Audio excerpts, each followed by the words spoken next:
우리 같이 한번 인생의 목적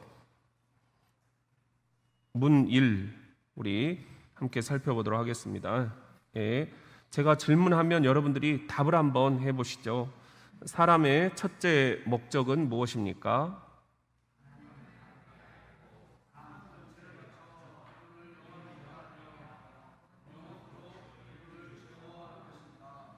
예, 우리 하나님을 바르게 알고 삶 전체를 바쳐. 하나님을 먼저 우리가 바르게 알아야 된다 하는 거죠. 그런 의미에서 오늘 같이 이렇게 어떻게 하면 우리가 하나님을 바르게 알 수 있겠는가? 바르게 알고 그 다음에 삶 전체를 바쳐 그분을 영화롭게 한다 그랬죠. 그리고 영원토록 그분을 즐거워하는 것이다. 이것이 우리 인생의 가장 주된 목적이다. 그렇게 우리가 함께 살펴보았습니다. 우리 신학 요리문답 제일 중요하니까 1번에다 배치를 했겠죠. 우리 제가 한번 읽어드릴게요. 한번 눈을 한번 감아 보실래요? 사람의 첫째 목적은 무엇입니까? 답입니다. 하나님을 바르게 알고 삶 전체를 바쳐 그분을 영화롭게 하며 영원토록 그분을 즐거워하는 것입니다. 자, 이번에는 저를 한번 따라서 해봅니다. 사람의 첫째 목적은 무엇입니까? 눈 감고요. 하나님을 바르게 알고 숨 한번 쉬고 삶 전체를 바쳐 그분을 영화롭게 하며 영원토록 그분을 즐거워하는 것입니다. 예, 그러니까 크게 이렇게 하나님을 바르게 알고 한번 끊고 삶 전체를 바쳐 한번 끊고 그분을 영화롭게 하며 한번 끊고 마지막은 그냥 쭉 하시는 거예요. 그래서 하나, 둘, 셋, 네 토막으로 우리가 이것을 좀 암송을 했으면 좋겠습니다. 우리 1번은 항상 우리가 맨 먼저 암송하고 시작한다. 신학요리문답 제 1번 사람의 첫째 목적은 무엇입니까? 질문부터 한번 해봅시다. 사람의 첫째 목적은 무엇입니까? 예, 우리 같이 한번 이번에는 보고 읽습니다. 시작. 하나님을 바르게 알고 삶 전체를 바쳐 그분을 영화롭게 하며 영원토록 그분을 즐거워하는 것입니다. 자, 이제 눈을 감고 질문이 뭐였습니까? 문 1. 사람의 첫째 목적은 무엇입니까? 답을 한번 우리 크게 네 토막으로 나눠서 해봅니다. 자, 첫 번째 토막 하나님을 바르게 알고, 두 번째 토막 삶 전체를 바쳐, 세 번째 토막 그분을 영화롭게 하며, 네 번째 토막 영원토록 그분을 즐거워하는 것입니다. 예. 자, 사람의 첫째 목적은 무엇입니까? 이렇게 누가 질문을 던졌습니다. 여러분 스스로도 자신에게 질문을 던질 수 있겠죠. 도대체 인생의 목적이 뭐냐? 나는 왜 사는 거냐? 엄마는 왜 살아? 얘들아, 너희는 인생의 목적을 뭐로 두면서 살고 싶니? 이렇게 했을 때 우리가 이제 거기에 대한 답을 어떻게 해야 될 것인가? 이걸 우리 교회 전통에서 350년 동안 가르쳐 온 거예요. 그런데 우리 교회가 지금 그것을 다시 한번 정리한다. 우리 같이, 자, 사람의 첫째 목적은 무엇입니까? 눈 감고입니다. 시작. 하나님을 바르게 알고 삶 전체를 바쳐 그분을 영화롭게 하며 영원토록 그분을 즐거워하는 것입니다. 네, 이렇게 해주시기를 바랍니다. 자, 이제 그러면 문 2, 두 번째 질문입니다. 어떻게 하면 사람이 하나님을 바르게 알고 영화롭게 하며 영원토록 그분을 즐거워할 수 있습니까? 그러니까 문제 1번과 연결이 돼 있죠. 자, 답은 예수 그리스도를 믿고 그분의 복음 안에서 하나님을 잘 섬기며 사는 것입니다. 그리고 성경 사도행전 4장 12절 시작. 다른 이로서는 구원을 받을 수 없나니 천하 사람 중에 구원을 받을 만한 다른 이름을 우리에게 주신 일이 없음이라 하였더라. 여기서 이제 중요한 게 예수 그리스도 그분의 이름이에요. 이름. 자, 우리가 너무 잘 쓰고 있죠. 예수 그리스도. 근데 이것은 더 쉽게 얘기하면 무슨 말이냐면은 예수는 그리스도시다. 그런 말입니다. 한번 따라해 봅시다. 예수는 그리스도시다. 그러니까 예수님하고 그리스도, 이게 지금 이렇게 설명이 돼주는 그런 말이란 겁니다. 그래서 예수라는 말은 구약 성경에 보면은 이제 예수와 혹은 우리가 여호수아 뭐 이런 언어들이 있잖아요. 이름들이 있죠. 이게 구원하신다 그런 말이에요. 구원자라는 그런 뜻이 있다라는 겁니다. 그 다음에 여기 그리스도다 하는 말은 이것은 이제 헬라어예요. 헬라어라는 말은 그리스도다 그런 말이거든요. 그릭이라고 얘기하죠. 그리스도. 그런데 여기서 이 그리스도 이게 이제 헬라어인데, 그러면 이제 헬라어는 신약이죠. 신약의 헬라어예요. 그러면 이것이 구약에서는 메시아다 그런 말입니다. 그러니까 구약에서 메시아라는 말은 기름 부음을 받은 자 이런 뜻이에요. 이것에 이제 여러분들이 의미는 이렇게 생각을 하시면 될 거예요. 성경에서 구약 시대에 가장 황금 시대가 400년이 있었어요. 그 400년 황금 시대를 우리 누구와 누구라고 알고 있죠? 구약 성경에서 가장 황금 시대를 다스렸던 왕 2명 하라고 하면 그렇죠. 다윗과 솔로몬이에요. 그런데 성경의 사람들은 이 황금 시대, 이 다윗과 솔로몬이 다스렸던 이 시대를 너무도 꿈꾸고 그리워하는 거예요. 그렇죠? 이런 시대가 또다시 도래할 것이다. 그게 이제 메시아 사상이라는 겁니다. 이 다윗의 후손 가운데서 우리를 구원할 메시아가 나실 것이다. 이게 구약 성경의 약속이에요. 그리고 이 약속이 누구에게서 이루어졌다? 예수에게서 이루어졌다. 그래서 예수는 누구다? 메시아다. 이런 등식이 성립을 하는 것입니다. 이해되시나요?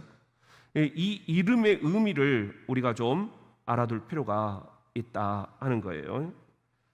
자, 우리 그러면 제가 질문을 던지겠습니다. 여러분들이 답을 한번 해보시죠. 어떻게 하면 사람이 하나님을 바르게 알고 영화롭게 하며 영원토록 그분을 즐거워할 수 있습니까?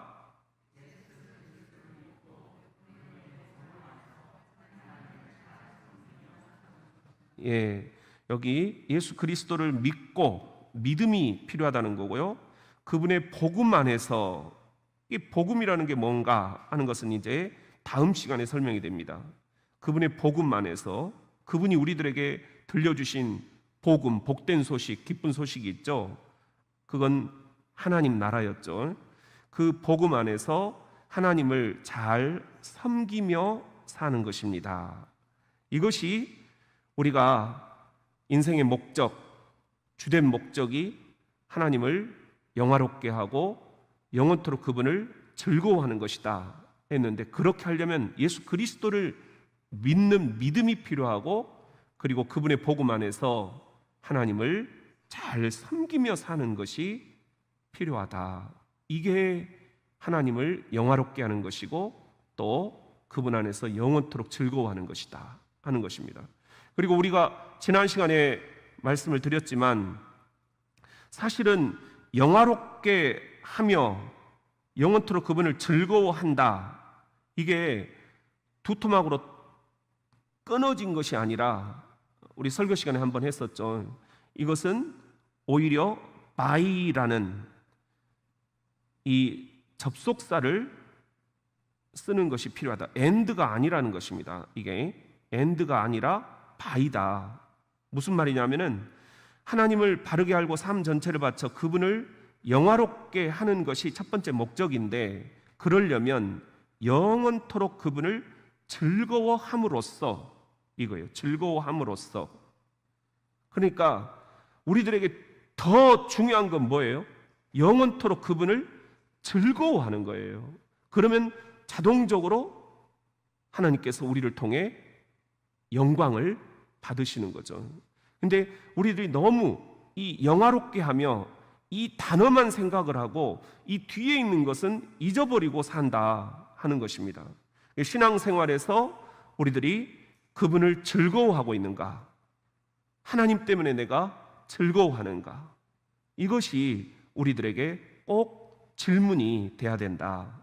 이 말씀을 좀 드리고 싶습니다. 이게 이제 1과고요. 그 다음에 오늘 이제 2과입니다. 자, 이제 하나님에 대해서 설명을 하고 있어요. 자, 문제 3번입니다.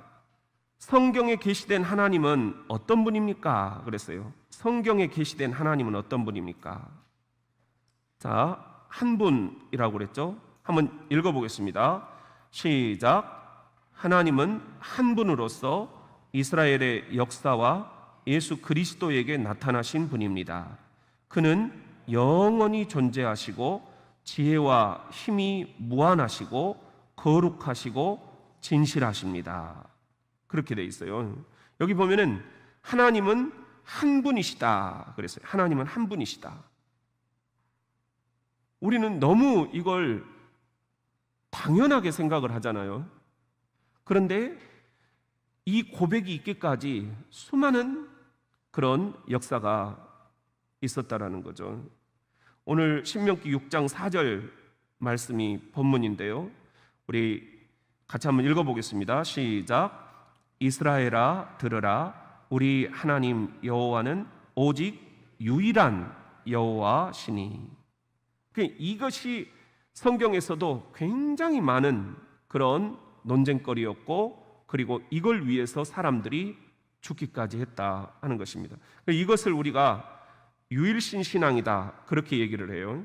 그리고 이걸 영어로 표현을 한다면 모노시즘 이렇게 얘기하는데요. 이 모노라는 말이 유일하다 그런 말이에요.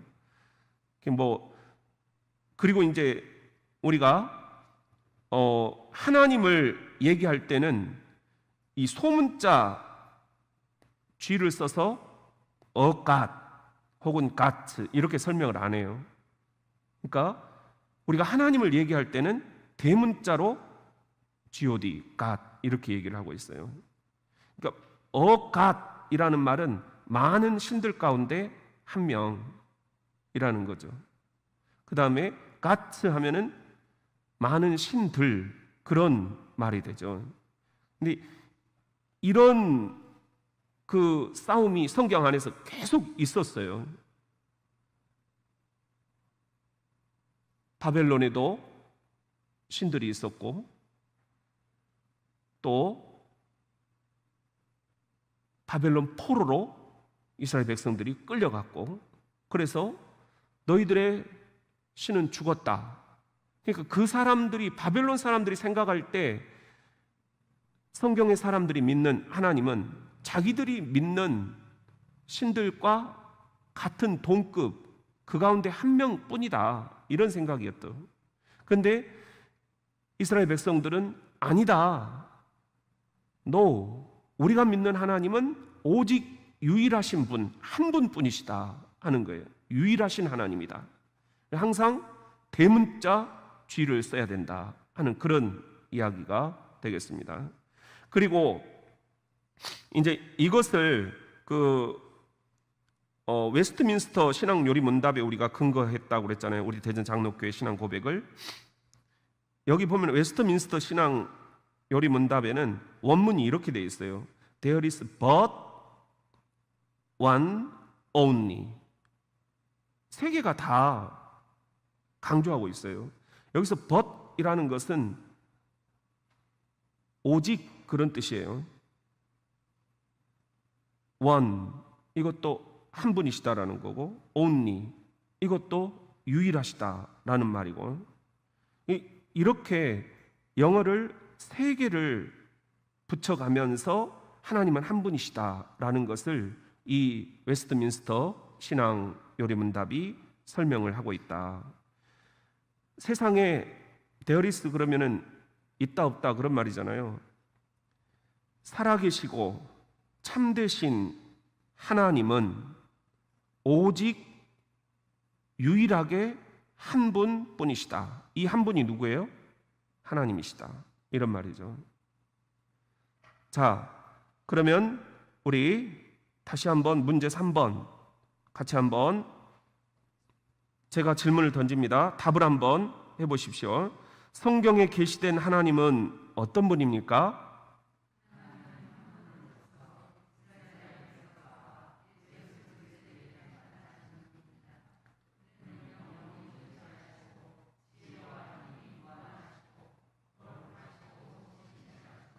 여기 보면은 지금 한 분 하나님을 설명을 하는데요. 이거 하나하나가 굉장히 성경에 많은 지금 근거 자료들을 가지고 와서 설명을 붙이고 있어요. 그런데 그런 것들을 그냥 다 저는 생략을 하고 이거 타이틀만 지금 가져온 것이다. 예를 들면은 하나님은 영원하신 분이다. 그리고 우리 안에 이 우주 안에 존재하시는 분이다. 그리고 그분은 지혜로운 분이다. 그분은 힘이 무한하신 분이다. 권능자라는 말이죠. 무한하시다. 그 다음에 또 거룩하시다. 거룩하시단 말은 다른 신들과 구별되신다, 그런 말이에요. 우리 인간과도 구별되신다, 그런 말이에요. 그리고 또 진실하시다, 참되시다, 이런 말입니다. 하나님의 속성을 영원, 존재, 지혜, 힘, 무한, 거룩, 진실, 이렇게 7가지 속성으로 지금 설명을 하고 있어요. 이런 부분들은 우리가 이제 성경 안에서 굉장히 다양하게 찾아갈 수 있기 때문에 우리가 여기서는 그냥 핵심만, 하나님은 한 분이시다, 이것만 여기서 짚고 넘어가기로 하겠습니다. 자, 이제 그리고 우리가 신앙생활을 하다 보면은 가장 많이 들으면서도 가장 이해하기가 난해한 용어가 있어요. 그게 바로 이제 삼위일체 하나님, 이런 말이거든요. 문제 4번은 이거예요. 하나님은 어떻게 계시되었습니까? 이 계시되었다 하는 말은 이제 reveal, 이런 말이거든요. 그러니까 나타나셨다, 그런 말이에요. 그래서 우리가 요한계시록 하면은 요것의 명사형으로 revelation 하면 요한계시록이 되죠. 그런데 이 하나님이 자신을 나타내는 방법이 뭐냐 하는 것입니다. 자, 답을 한번 우리 읽어보겠습니다. 시작. 하나님은 성부, 성자, 성령으로 계시되었고 삼위일체 하나님이라 부릅니다. 하나님은 성부, 성자, 성령으로 계시되었고 우리는 삼위일체 하나님이라 말합니다. 이거예요. 그것에 근거되는 성경 구절은 여러 개가 있을 수 있습니다. 그런데 여기서는 창세기 1장 26절을 우리가 함께 볼 필요가 있어요. 자, 보면은요, 하나님이 이르시되, 여기 보면은 우리의 형상을 따라 그랬죠.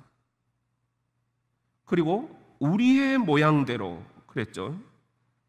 또 우리가 사람을 만들고 그들로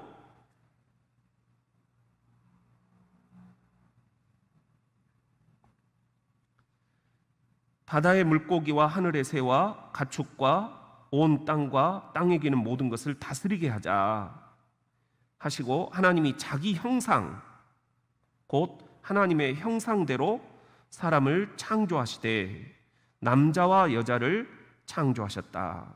이게 이제 창세기 1장의 이야기거든요. 그런데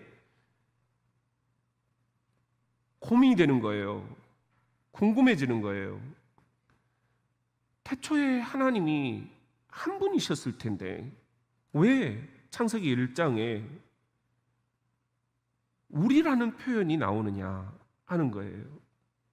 이게 이제 신학적으로 중요한 그런 삼위일체 신학입니다. 그러니까 태초에 천지를 창조하실 때부터 성부, 성자, 성령 삼위일체 하나님이 함께 창조하셨다. 이게 우리 기독교의 신앙 고백이에요.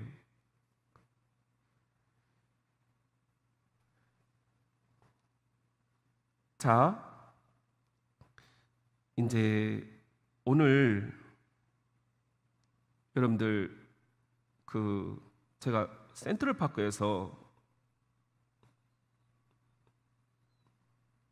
찍은 사진이에요. 이게 뭐 같아요?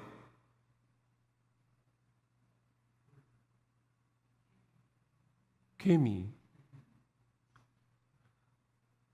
이게 개미가 지금 여기서부터 쭉 이동을 하고 있더라고요. 근데 이게 어렸을 때 제가 많이 본 장면이에요. 개미가 이렇게 일렬로 쭉 이동을 하면 무슨 징조죠? 그렇죠. 반드시 큰 비가 온다라는 겁니다. 장마를 예고하고 있는 거예요. 이 개미들이 무슨 진동을 느낀다, 뭐 파동을 느낀다, 뭐 여러 가지 설명들을 하시던데요. 저는 이제 그런 것은 잘 모르고요. 하여튼 결과적으로 개미가 이렇게 일렬로 쭉 가고 나면 꼭 비가 와요. 큰 비가 와요. 그래서 제가 개구쟁이라 어렸을 때 애들이 이렇게 일렬로 쭉 가는 거 이걸 보고 있자니 심심하잖아요. 그러니까 여기다가 신발을 딱 놓고 못 가게 막아요. 그러면 애들이 순식간에 이 신발을 딱 비껴서 가더라고요. 그래서 이제 또 맨 앞에 있는 이 개미를 제가 왕개미라고 그러잖아요. 큰 놈이 있더라고요. 이놈을 집어가지고 딴 데다가 옆에다가 이렇게 딱 놨어요. 그랬더니 순간적으로 이렇게 그냥 막 그 질서가 흐트러지더라고요. 애들도 헷갈리는 거죠. 그런데 금방 다시 이 왕개미를 따라서 다시 전열을 가다듬고 자신들의 행렬을 계속 진행하더라고요. 이때 제가 이제 느낀 게 있어요. 만일 이들이 가고 있는 이 행렬에 지금 저 앞에 저수지가 있다. 그런데 나는 알아요. 저 저수지에 조그마한 구멍이 있다라는 거. 그래서 저쪽으로 가면 반드시 저 저수지에 조그만 구멍에서 이제 비가 오면 이 뚝이 무너지면서 이 개미들 전부 다 죽고 말 것이다. 상상이 이제 막 되는 거예요. 그러면 어떻게 해야 될 것인가? 이 개미들한테 말해줘야 되겠다는 거죠. 그래서 이제 어렸을 때 집 앞에 이 개미들이 이렇게 막 지나가면 얘를 붙잡고 내가 왕개미한테 야, 저 앞에 지금 저수지 구멍 뚫어져 있다. 저쪽으로 가면 다 죽는다. 방향을 틀어야 된다. 막 말을 해주고 싶은 거예요. 근데 내가 아무리 캐 해도 애들이 못 알아먹을 거 아니에요. 그럼 방법이 뭐가 있을까? 우리 이정재 안수 집사님, 방법이 뭐가 있을까요? 딴 데로 내가 옮겨줘. 옮겨줬더니 애들이 또 막 흩어졌다가 다시 그쪽으로 또 가는 거예요. 그러면 또 다른 방법이 뭐가 있을까요? 저수지 구멍을 막아버려. 저수지 구멍을 막아버려. 그러겠죠. 근데 이것도 보통 일이 아니다. 보통 일이 아니다. 그러면 궁극적으로 상상이에요. 어떤 방법이 있을까요?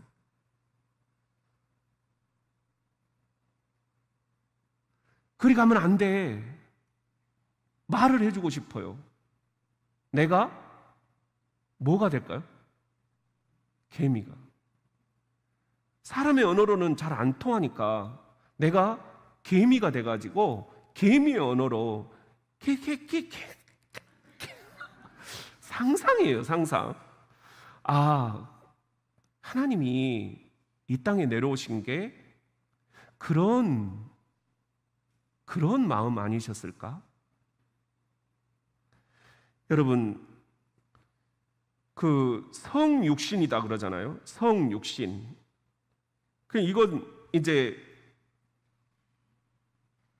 하나님이 육신이 되셨다. 될 성자예요. 될 성자. 하나님이 인간의 육신이 되셨다 하는 겁니다. 이걸 이제 우리가 영어로는 인카네이션 이렇게 얘기를 해요. 인카네이션. 이제 교회 다니다 보면은 우리들이 이런 말들을 자주 들어요. 그런데 이런 것들을 설명하는 게 사실 쉽지 않다 하는 거죠. 이걸 이제 우리가 크리스마스다 그렇게 얘기를 하고 우리말로는 성탄절이다 그렇게 얘기를 합니다. 이 성탄절이 도대체 의미가 뭐냐? 하나님이 우리 인간들이 이제 하나님의 길을 떠나서 이 땅으로 쫓겨났잖아요. 그런데 하나님이 너무 죄 가운데 사는 인생들이 불쌍해서 너희들 그렇게 살면 안 된다. 애언자도 내려보냈어요. 그런데 그 애언자들을 전부 다 죽이고 또 귀를 막아버리고 우리는 안 들을 거야. 그래서 하나님이 자연재해를 통해서 막 여러 가지 신호들을 주셨어요. 그렇게 살면 안 된다. 안 된다. 그래도 못 알아들어. 그래서 하나님이 궁극적으로 생각하신 방법이 상상이에요. 내가 저 사람의 몸을 입고 내려가서 저들의 언어로 얘기해 줘야 되겠다. 그렇게 얘기하신 게 바로 예수 그리스도로 옷 입고 오셔서 하신 첫 번째 말씀이에요. 너희들 이러다가 전부 다 멸망한다. 회개하라. 천국이 가까웠느니라. 그 말씀이에요. 이게 예수님이 이 땅에 내려오셔서 첫 번째로 하신 사역, 그 일성이죠. 일성. 회개하라. 천국이 가까웠느니라. 천국이 가까웠느니라. 천국이라는 게 뭐예요? 하나님의 나라죠. 이걸 우리가 여기서 이렇게 한번 먼저 생각을 한번 해봅니다. 아, 하나님이 이렇게 개미의 언어로 개미들에게 그곳으로 가면 멸망이다, 이걸 말씀해주고 싶으셔서 친히 개미가 되셨구나. 이것처럼 하나님이 우리 인생들이 너무 길을 잘못 가고 있으니까 그리로 가면 다 멸망이다, 심판이다, 그러니 회개해라. 회개라는 말은 신발을 지금 잘못 너희들이 거꾸로 신었다, 그러니까 그 신발을 다시 옳게 신어라 하는 것입니다. 이게 이제 회개라는 말이에요. 회개가 메타노이아라는 말인데요, 이 메타노이아의 뜻이 신발을 다시 돌려 신는다는 거예요. 너희들이 그 길로 가면 전부 다 죽는다, 그러니까 신발을 다시 돌려 신어라. 이 이야기를 하려고 하나님이 이 땅에 오셨다 하는 것입니다.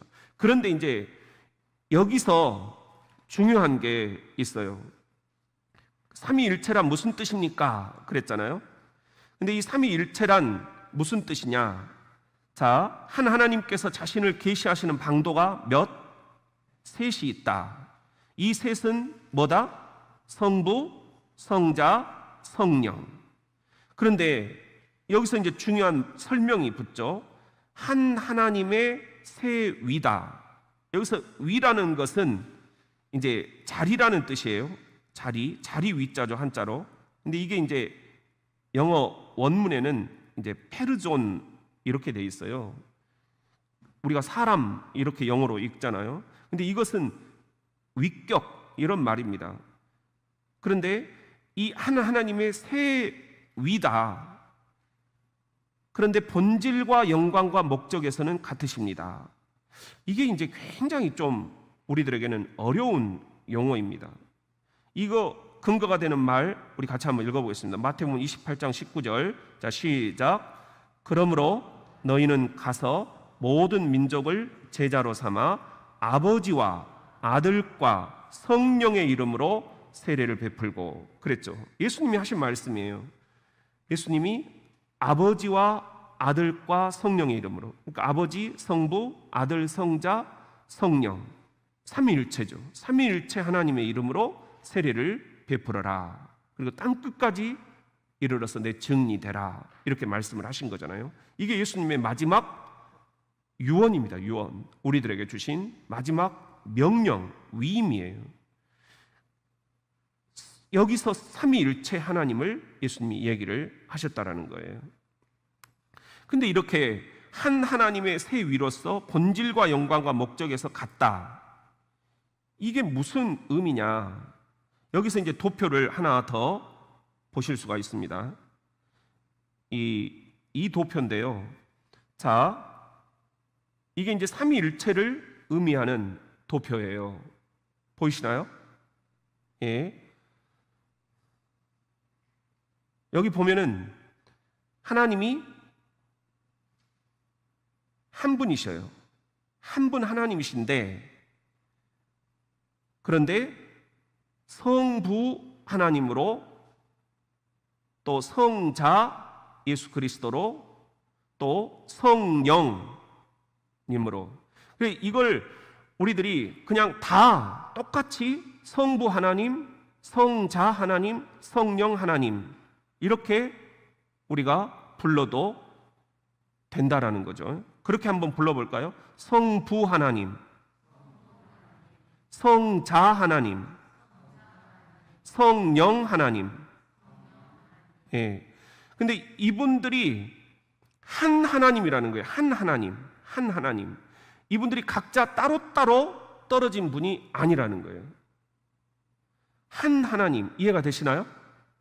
어떻게 보면 우리 기독교 신학에서 제일 어려운 이야기를 지금 우리가 이제 소화를 하는 거예요. 한 하나님이시다. 따로따로가 절대 아니다. 그런데 아까 뭐라고 그랬죠? 영광과 본질과 목적에서는 이분들의 역할이 다르다 하는 거였어요. 그런 의미에서 성부 하나님이 성령 하나님과 그 역할은 is not, 같지 않다라는 겁니다. 또 성부 하나님과 성자 하나님 그 역할이 같지 않다. 성자 하나님과 성령 하나님도 역할이 같지 않다. 한 하나님이시면서 역할은 다 다르다, 이런 의미예요. 근데 이제 여기서 우리들이 조심해야 될 게 있어요. 뭐냐 하면 이제 이단이 여기서 나오거든요. 그 대부분의 우리나라에 있는 이단들도 이 삼위일체 교리를 오해하거나 잘못 가르치는 데서 지금 생겨난 것들이에요. 어떤 사람들은 성부 하나님만 진짜 하나님이다, 그리고 성자 예수님, 성령님, 이건 다 이 성부 하나님께 다 종속돼 있다. 그러니까 이 성부 하나님만 위대하시고 중요하시고 성자, 성령은 중요하지 않다, 이렇게 생각하는 그런 분들이 있어요. 이것도 이단이에요. 그리고 또 하나, 성부 하나님, 그게 뭐가 중요하냐, 우리한테는 성자 예수 그리스도만 중요하다, 이것도 이단이에요. 그리고 또 어떤 분들은 성령만 중요하다, 성령만 강조를 하는 거예요. 이게 다 이단이라는 겁니다. 모두가 다 한 하나님이라는 거예요. 한 하나님. 또 이단들 가운데 어떤 게 있냐면은 성부, 성자, 성령, 이게 완전히 다 별개다, 이게 이제 삼신론이라는 거예요. 우리가 이렇게 삼신이라는 그런 말을 또 쓰기도 하잖아요.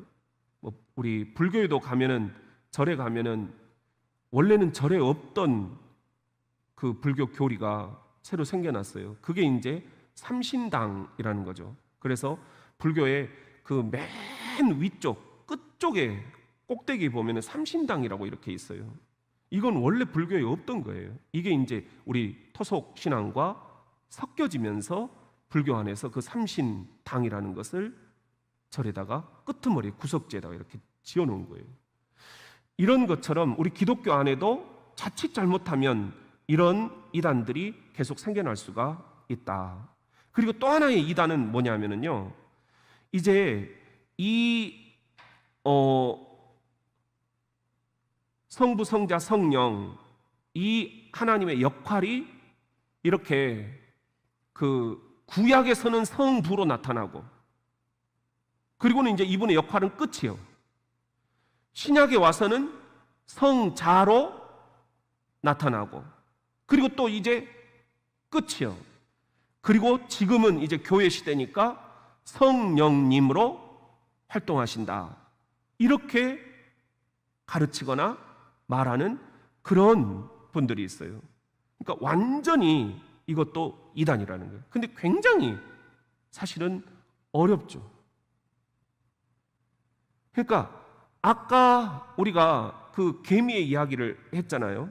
근데 이것도 사실은 굉장히 비슷하면서도 잘못하면 우리가 이단에 빠지기가 쉬운 그런 이야기가 될 수도 있다는 거죠. 하나님이 사람의 몸을 입고 이 땅에 오셨어요. 그러면은 성자 예수 그리스도, 그분 안에 누가 계신다는 거예요?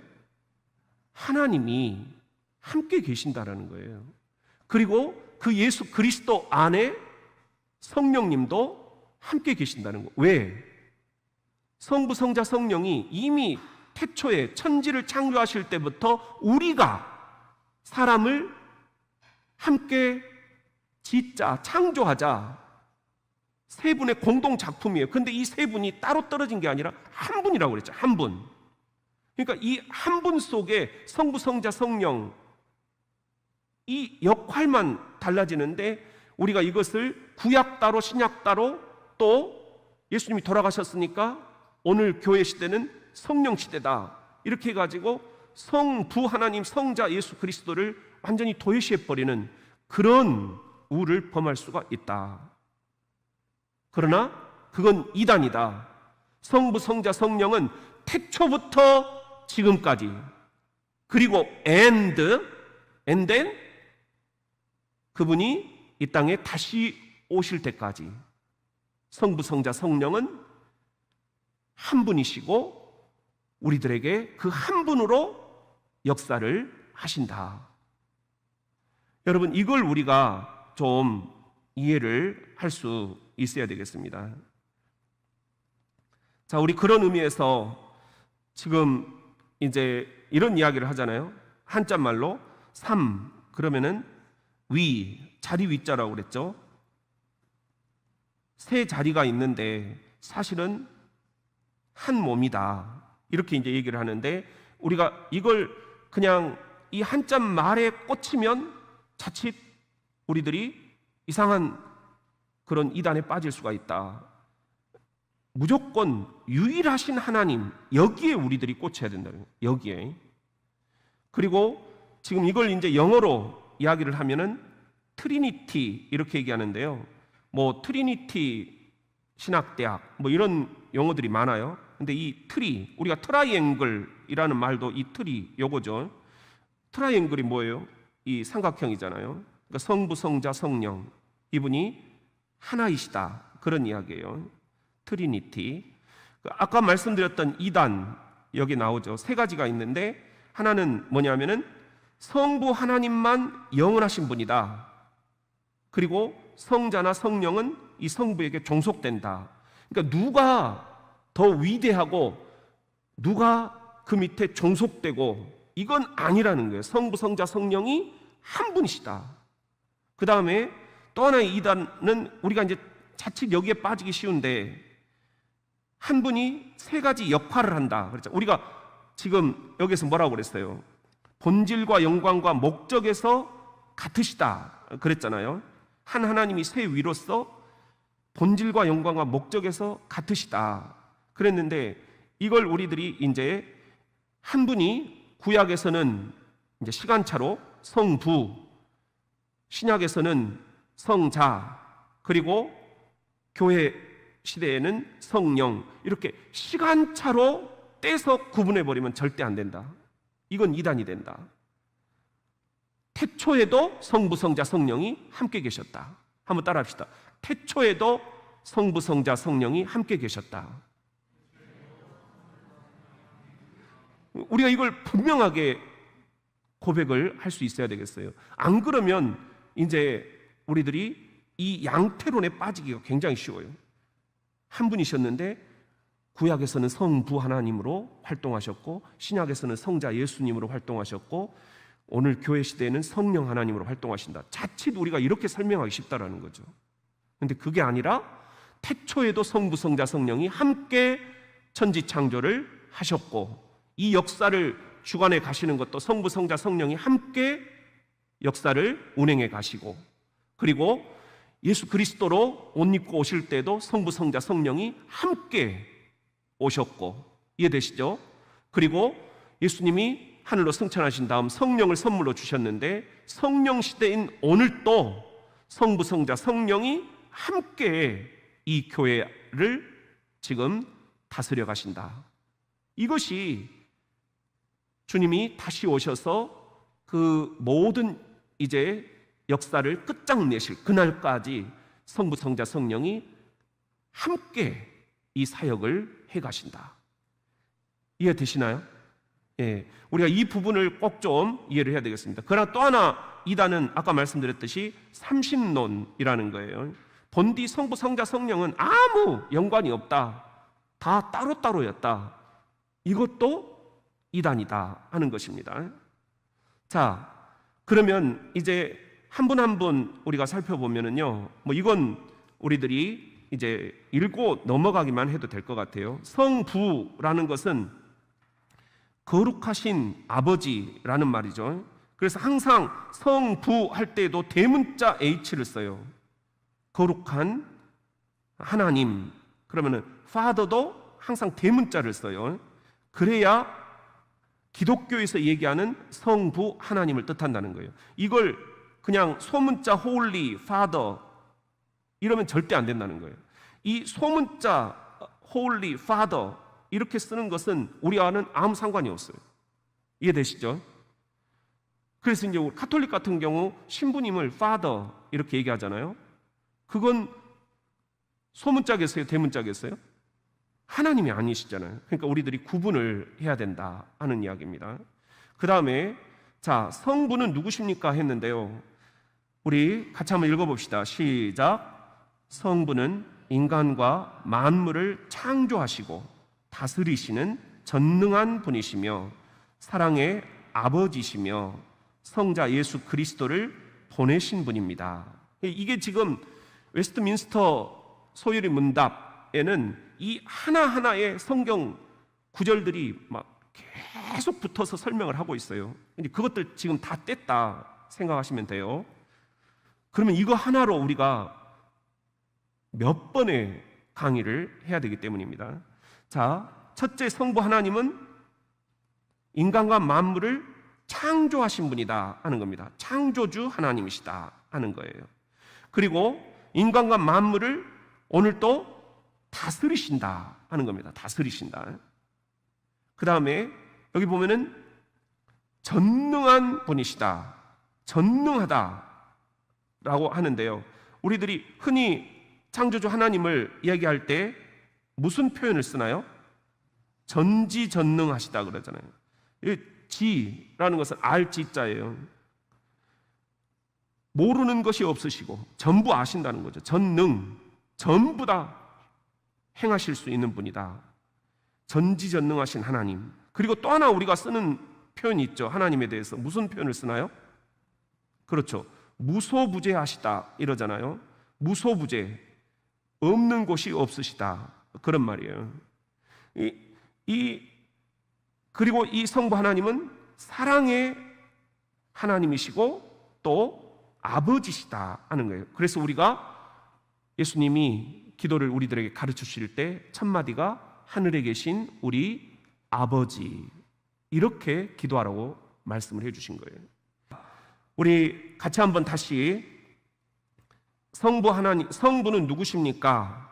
우리 같이 읽어봅시다. 시작. 성부는 인간과 만물을 창조하시고 다스리시는 전능한 분이시며 사랑의 아버지시며 성자 예수 그리스도를 보내신 분입니다. 여기까지는 이제 이해되셨죠? 우리 여기에 관련된 구절은 요한복음 17장 18절부터 21절까지입니다. 한번 읽어보겠습니다. 시작. 아버지께서 나를 세상에 보내신 것 같이 나도 그들을 세상에 보내었고 또 그들을 위하여 내가 나를 거룩하게 하오니 이는 그들도 진리로 거룩함을 얻게 하려 함이니이다.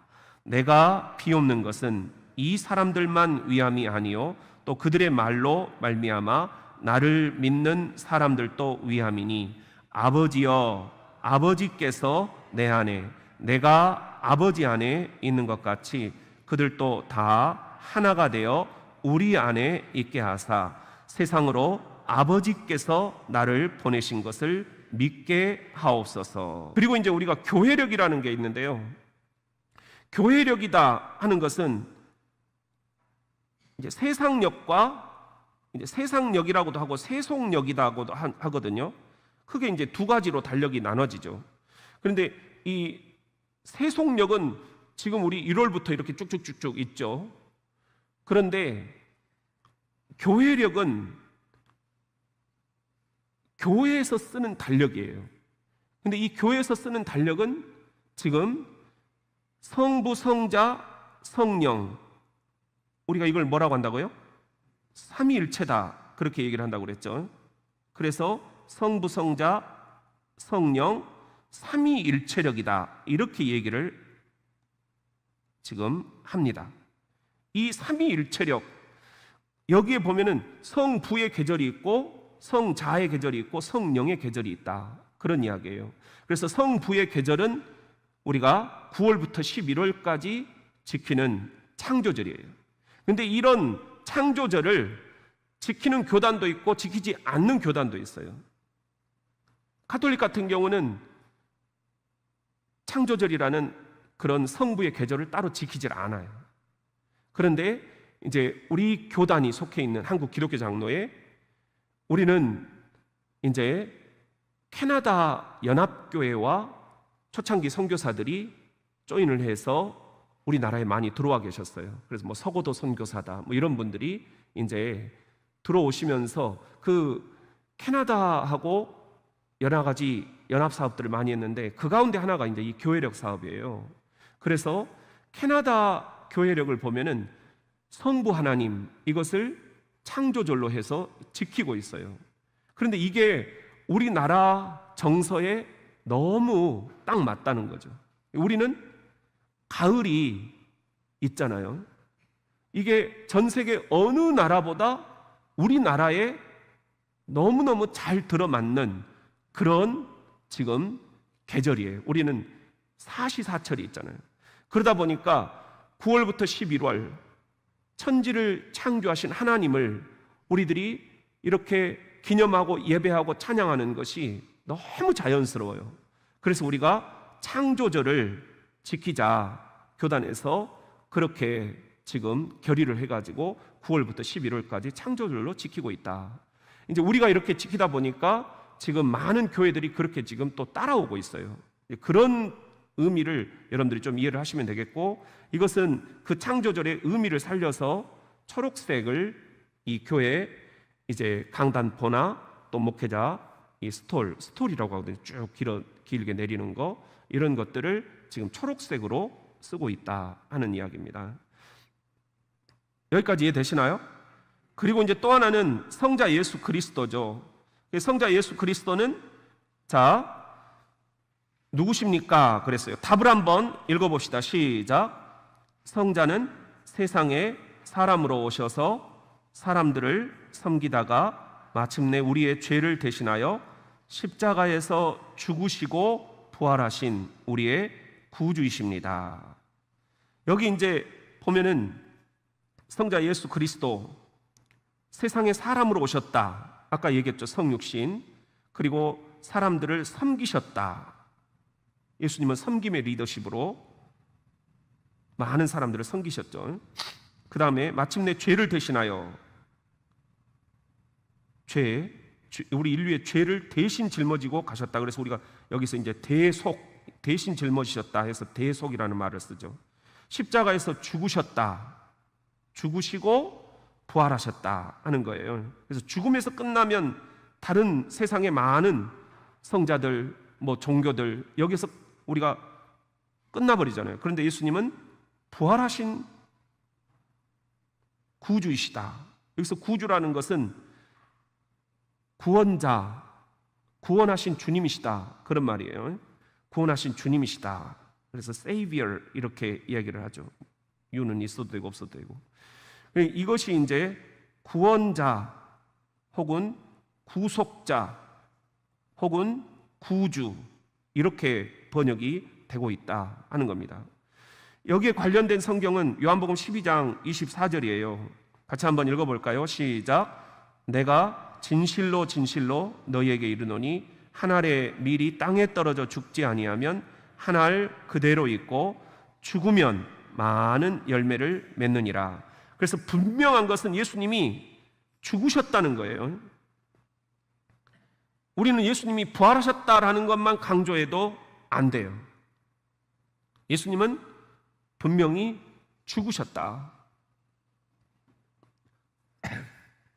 그리고 이제 성자 예수 그리스도와 관련된 교회력이 이렇게 쭉 있는데요.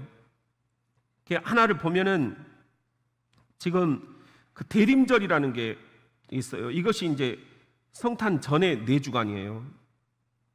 그래서 우리가 크리스마스 이브 때까지 대림절로 지켜요. 예수님을 기다린다라는 거죠. 이 대림절의 의미는 2가지예요. 하나는 2000여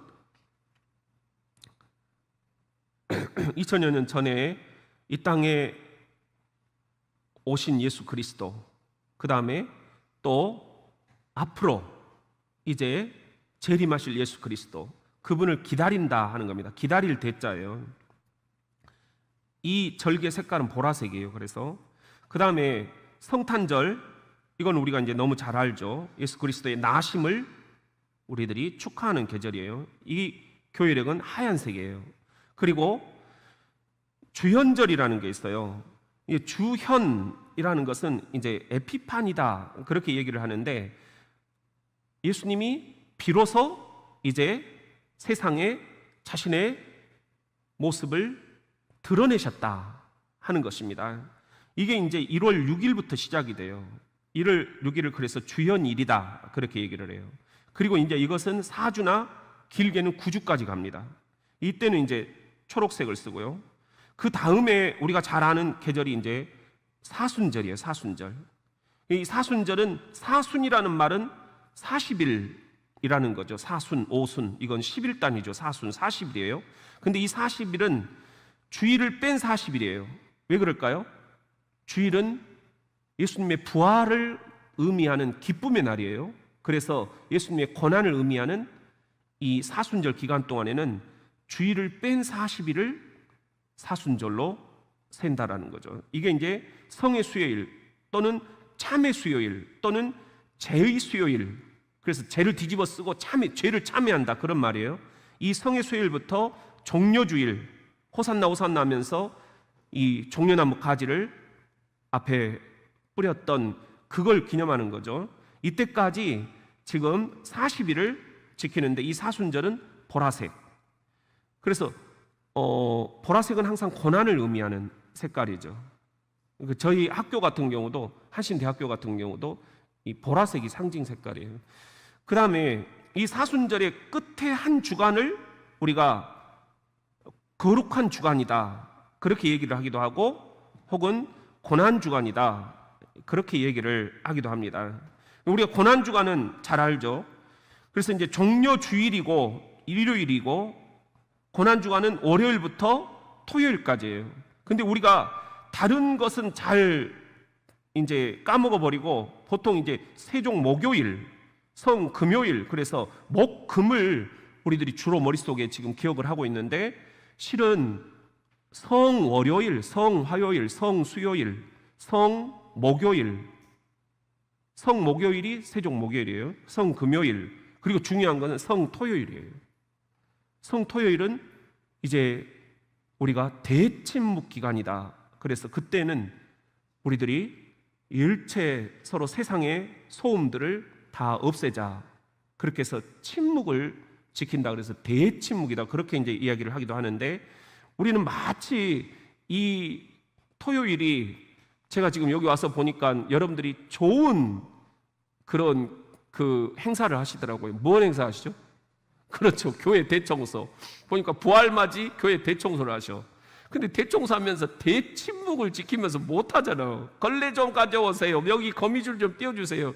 그러다 보니까 이제 우리가 막 이렇게 얘기를 하게 되는데, 실제 의미는 토요일 하루만 우리가 언어의 침묵을 지키자는 겁니다. 예수님이 지금 돌아가셨는데 우리가 시끄럽게 떠들 수가 없다, 그런 의미예요. 그리고 이제 부활절, 이 부활절은 부활주일부터, 이때는 50일간이에요. 우리가 오순절이 이제 그래서 그 다음에 나오죠. 근데 이때는 주일을 포함해요. 당연하겠죠. 기쁨의 날, 부활주일이니까, 그 기쁨의 날이니까 주일을 포함을 하는 거겠죠. 그래서 이때는 하얀색으로 기념을 합니다. 근데 부활주일이 매년 달라요. 그렇죠. 그래서 부활주일을 어떻게 계산을 하느냐, 이건 이제 전 세계 교회 지도자들이 모여가지고 이렇게 결의를 했어요. 이건 뭐 예수님이 그렇게 알려주신 게 아니에요. 결의를 한 거예요. 교회 지도자들이 어떻게 했냐면은, 춘분이 지나고 그 다음 만월이 지난 다음 첫 주일, 첫 번째 주일, 이렇게 결의를 한 것입니다. 이날을 우리가 부활주일로 기념을 하자, 그겁니다. 그래서 이제 뭐 여러분들이 좀 부활주일이 해년마다 헷갈린다 이런 이야기를 하시는 분들이 있는데, 이런 이유 때문이다 하는 겁니다. 그 다음 마지막, 성령은 누구십니까 했는데요. 자, 우리 한번 읽어볼까요? 답입니다. 시작. 성령은 성부와 성자의 영으로서 이 세상에서 구원 역사를 계속하시는 분입니다. 지금도 계속 일하고 계시는 분이다 하는 겁니다. 그런데 여기서 영이다 그랬어요. 영. 자, 이건 로마서 8장 9절 말씀에 근거해서 이렇게 얘기를 하는 거예요. 자, 시작. 만일 너희 속에 하나님의 영이 계시면 너희가 육신에 있지 아니하고 영에 있나니, 누구든지 그리스도의 영이 없으면 그리스도의 사람이 아니니라. 여기 보면 하나님의 영 그랬죠. 또 그리스도의 영 그랬어요. 우리가 이분을 성령님이다 이렇게 얘기를 한다라는 겁니다. 그러니까 창조부터 성부, 성자, 성령이 함께 하셨듯이 오늘 이 성령 시대에도 성부, 성자, 성령이 함께 일하고 계신다. 다시 한번 우리가 이 오해를 하면 안 된다 하는 겁니다. 성령 한 분만 활동하시는 시대가 절대 아니다. 그건 이단이라는 거예요. 근데 우리가 꼭 그렇게 빠질 가능성이 많다는 거예요. 자, 교회력으로는 성령 강림절 이렇게 얘기를 하는데, 이 성령 강림절 때 색깔은 빨간색이에요. 성령이 불처럼 내리신다 해서, 그래서 우리가 또 상징적으로 비둘기를 성령 강림절에 많이 이렇게 상징적으로 쓰기도 하죠. 그리고 이날을, 이 절기를 오순절이다 그렇게 우리가 말을 하기도 한다. 그래서 우리가 오순절 교회 그러면은 여의도 순복음교회를 이제 오순절 교단이다 그렇게 얘기를 흔히 얘기하죠. 순복음 교단, 오순절 교단, 뭐 우리가 그렇게 이제 이야기들을 많이 하는데, 왜 그러느냐? 바로 성령을 강조를 하기 때문입니다. 그런데 오순절 교단이라고 해서 성령만 강조를 하는 건 절대 아니다. 성부, 성자, 성령 세 분이 한 분이시라는 건데, 그 가운데서도 성령 운동을, 은사 운동을 강조하다 보니까 지금 오순절 교단이라는 게 생겨났다 하는 겁니다. 이것이 이제 부활절 일곱째 주일부터 이제 우리 교회는 8월 마지막 주일까지 지금 지키고 있어요. 왜냐하면 9월 첫째부터 11월 마지막 주까지는 아까 뭐라고 그랬죠? 성부 하나님을 기념하는 창조절로 우리가 지키고 있다 하는 겁니다. 이 성령 할 때 이 영, 여기 보면 영이라는 말이 나오죠. 이게 이제 루아흐라는 이 히브리어에서 온 거예요. 이게 영어로도 아까 우리가 홀리 스피릿 이렇게 대문자로 홀리 스피릿 하면은 성령을 뜻하는 거예요. 앞으로 여러분들이 어떤 영어책에서든지 홀리 스피릿 대문자로 써져 있으면은 기독교의 성령을 뜻하는 고유명사예요. 근데 여기서 홀리를 생략할 때도 있어요. 그냥 스피릿이라고 나오는데 대문자로 써져 있으면 대문자 스피릿은 무조건 성령이다 하는 것입니다. 자, 여기 보면은 여러분들 보이시나요? 이 창세기 1장 우리 2절에 보면은요, 창세기 1장 2절, 여기 땅이 혼돈하고 공허하며 흑암이 깊음 위에 있고 하나님의 영은 그랬죠. 보이나요? 여기 하나님의 영은 수면 위에 운행하시니라. 그러니까 천지창조 창세기 1장 2절부터 하나님의 영, 뭐죠? 성령님이 함께 창조 사역을 하셨다는 거예요. 믿습니까? 여러분들 이것을 믿으셔야 돼요. 그래야 우리가 이단에 안 빠진다. 여기서 하나님의 영, 이것을 이제 이 지금 보면은요, 하나님의 영 이랬죠. 영. 이게 이제 영이 이 히브리어로 루아흐라는 거예요. 루아흐. 이 루아흐가 보면은 숨, 바람, 영 이런 뜻이다.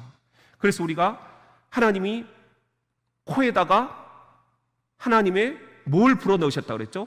숨을 불어넣으셨다. 그랬더니 생명이 됐다.